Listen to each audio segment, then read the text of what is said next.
Hey guys, it's me, Nate, again. So today we're going to be talking about how your team can prevent one of the most common issues I see teams experience at competition. So, what we're going to need is your robot, and you're going to need this Lego touch sensor right here. The Lego touch sensor is the easiest sensor to use in the FLL program, in my opinion, and so it's pretty easy to code. So, let's talk about what the issue is.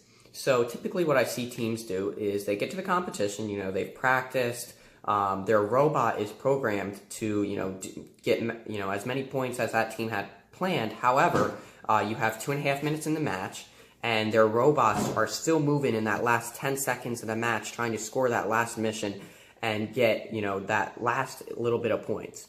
So, you have to make sure that your technicians, the students handling the robot, execute that 2.5 minutes as perfectly as possible, as to not waste any time, because the time is very critical, especially when you're coming down to the last couple seconds for that last mission.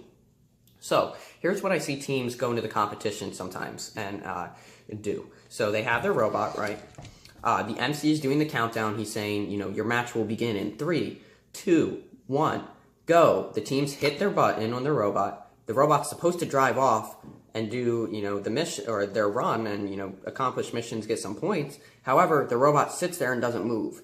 And the two technicians are sitting there, they're looking through the robot, and they realize, oh, we selected the wrong program. So that's why our robot's not moving. However, sometimes it takes 10 to 15 seconds for them to realize that. And when you have your, when you're running, and you're doing one more mission in the last 10 seconds of your run, if you, the last 10 seconds of your match, if you waste 10 seconds in the beginning, then you may not get those points at the end of your match, because your robot may not have the time to accomplish that last task. So, like I said, we will be using the touch sensor to accomplish this problem. So what you need to do is you need to have a free slot on your robot to plug this touch sensor into, and then you need to mount the touch sensor on your robot somewhere. So let's just put ours right here for demonstration purposes. And now let's talk about the coding part of this. Hey guys, so let's dive right into this touch sensor tutorial. Before we start coding the touch sensor itself, let's talk about how it works, so you can kind of understand, the background behind the color or sorry about that, not color sensor, the background of the touch sensor. So then you can, learn how to make some changes or code it, and customize it the way that your team would like it. So I have my touch sensor right here wired to port 4 on my EV3. You can see right here, port 4. So you can see that it's actually giving you a value of 0. However, when I press the touch sensor, it gives you a value of 1. Watch, I'll press it right now. So you can see that it gave me a value of 1, and then I release it, gives me a value of 0. I press it, gives me a value of 1. I release it, gives me a value of 0. So essentially, that's what you're going to be going off of. If it's 0, then the code is going to say, okay, the button has no force applied on it, and it's not touched.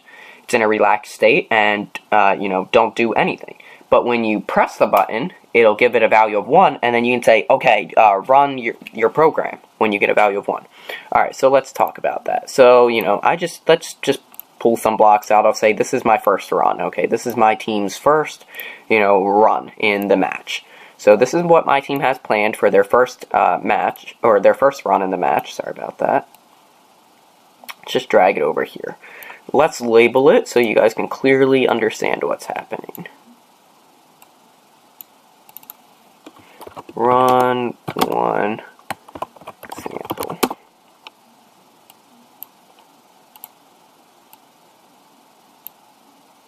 Let's extend it for you guys.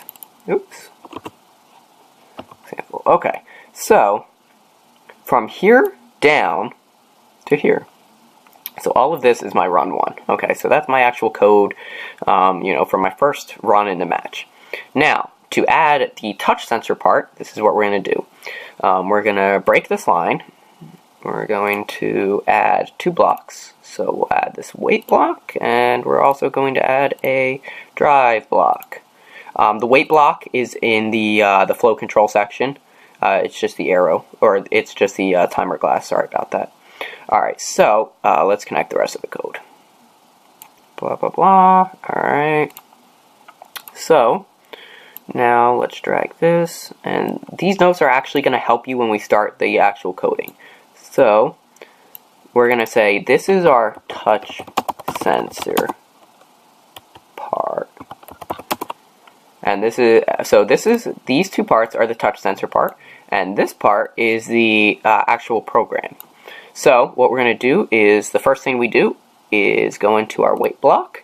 You should see touch sensor in here, touch sensor, compare, state. So the reason you're clicking state is because you're checking the state of your touch sensor, whether it's pressed or whether it's not. So you click state. First thing you want to check is it plugged into the right port? Yep, so I have port 4 wired to my touch sensor, so 4 is the one we want to go with. And you actually have 3 options in the menu here. So you have released, pressed, or bumped. So the one we're going to be talking about right now is pressed. So basically when your button is pressed to do a certain function. So with this drive block that we dragged, what you want to do is you want to actually click the menu and click off. So basically what the touch sensor part right here is saying is freeze your robot, so don't drive anywhere. Just turn your motors off until the touch sensor is pressed, and then do the rest, or do your whole program. So let's test that out. Let me run my program. Alright, you can see it's in a relaxed state. So one of the things we're going to be looking at here, this is actually pretty important. So this touch sensor block, you can see that like it's actually running up here. So you can see that at the top of this block, it's actually cycling. So that means that the program is frozen on this block. The reason it's frozen is because it's waiting for the sensor to be pressed before it runs the rest of the program. So as soon as I press this, you should see the rest of the program run. Let's see. Yep, you can see those. Yep. Okay, so that worked. Alright, so let's actually see it on the field. Alright, so that seemed to work super well in the field. So one of the things is, depending on where your touch sensor is located on your robot, maybe it's in a place where if your hands are near it, and you press the button for your robot to drive off, maybe the robot will actually drive into your hand and then bump itself off course right in the very beginning.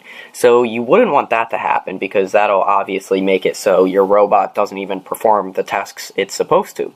So to prevent this from happening, what you could do is you could add another touch sensor block here, change it to touch sensor again, state. You could set this one to pressed, and then you could set this one to released. So basically what you're saying is wait for you to press your touch sensor, and then as soon as you release the touch sensor, it is going to run your program. That way you can just hold the touch sensor. When they say 3, 2, 1, Lego, you release it, and your hands are off the robot, and then the robot drives forward and does whatever, whatever program you have it coded to. Alright, so let's take a look at this type of program. Let's see if it works.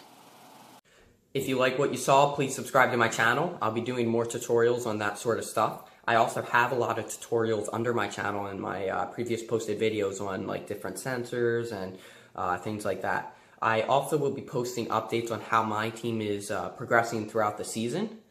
Lastly, remember, at 100 subscribers, we're going to be doing a giveaway, so make sure to tell your friends about my channel.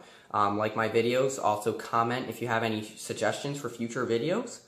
With that said, I hope I was able to help you guys today with something. Alright, good luck in the season.